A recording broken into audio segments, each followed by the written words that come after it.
They're such a cute couple. All right, here to discuss more about love and relationships is a Jewish Orthodox rabbi, Rabbi Tuvia Bolton from Kfar Chabad. Rabbi Bolton, always love having you on the show. My pleasure, my pleasure. I want to ask a tough question this time around. This couple is very cute. They seem committed to each other. They look like they're in their 20s. But we have to address the fact that in the Jewish world, it seems that real commitment and marriage, it's somewhat out of fashion. And we see that with all the kinds of, troubling statistics in dating and marriage. What is it that you think Jewish tradition, can enlighten this younger generation? Because many young people say, why get married? Well, love can be looked at 3 different levels. There's the physical level, then there's the personality level, and then there's the soul level. And really all 3 of them are necessary to certain degrees. First of all, you can have 2 people who are good friends. Let's not talking about marriage, friends, because their personalities match each other.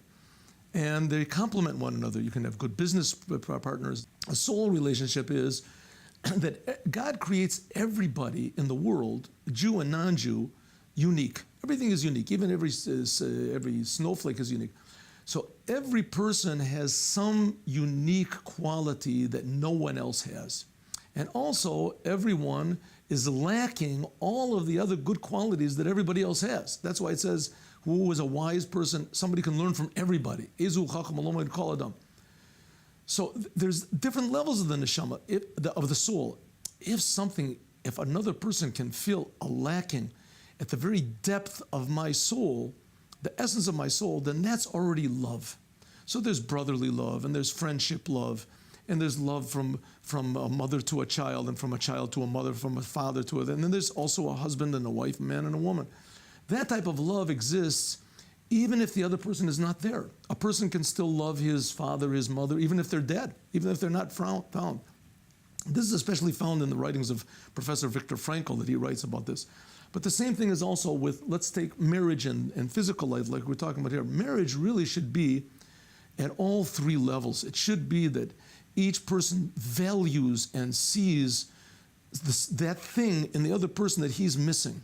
Rabbi, even those who find that unique connection, taking it to that next level and committing for life, building a family, that's where there seems to be the trouble. Right. And what can help young people get over that? Listen, that's where the Torah comes in. That's where the Torah comes in. If we're talking about a not Torah life, then you can go to other marriage counselors, but as far as I'm concerned, this is where the Torah comes in. The Torah is made to make peace in the world. What does it mean?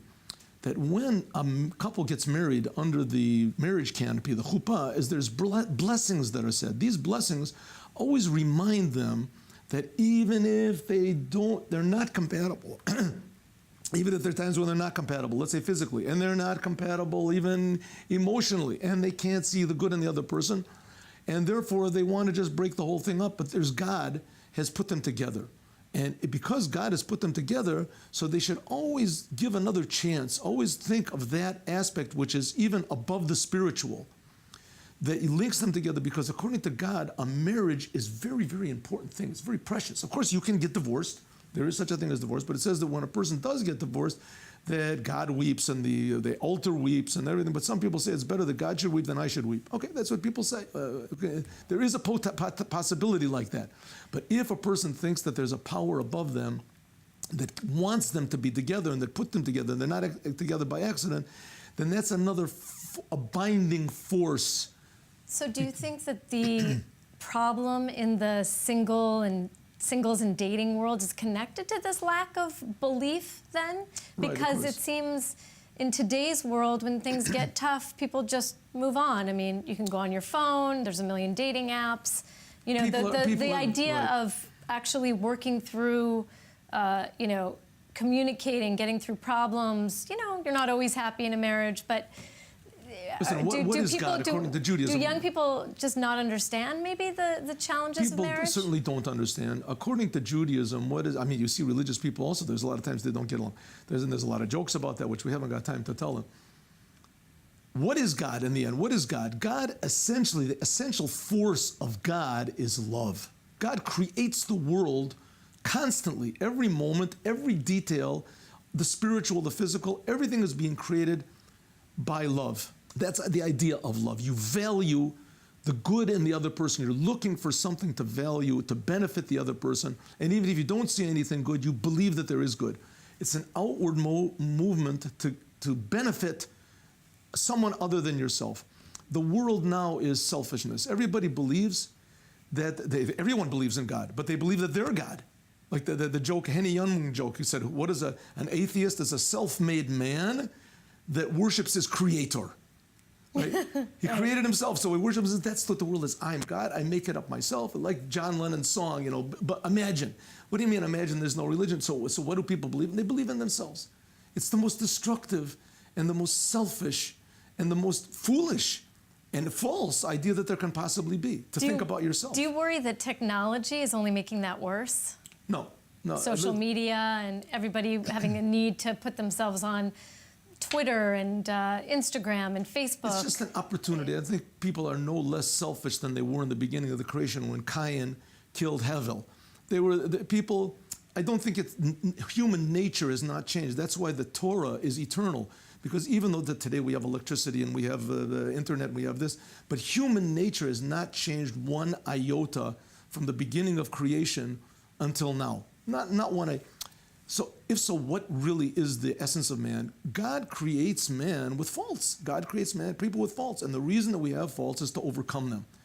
Not only to overcome them, but to utilize them. And sometimes that is to overcome them in a union, in a marriage. Right. When a person gets married, there's only trouble. It's only problems. When people get married, it's problems.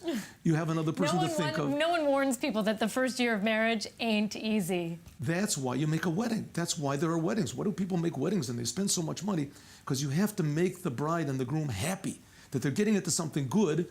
And strengthen them before strengthen them and giving them before all happiness, the compromises that are about necessary to come. And then they're going to have children, and then they're going to have a house, and then they're going to have next door neighbors. Right. It's better a person could just be single. Life is but a dream, and you row your boat down the stream, and everything is okay. You can do whatever you want to. It's a meaningless, empty life with no challenges. Means that a person has really never grown up. He's never accepted any responsibility. And so a person always wants to remain a child, a baby. A baby is always happy because they have no responsibilities. The problem is they aren't babies. When people grow up, they do have responsibilities, and they want responsibilities. And people try to shirk it. It's the exact opposite.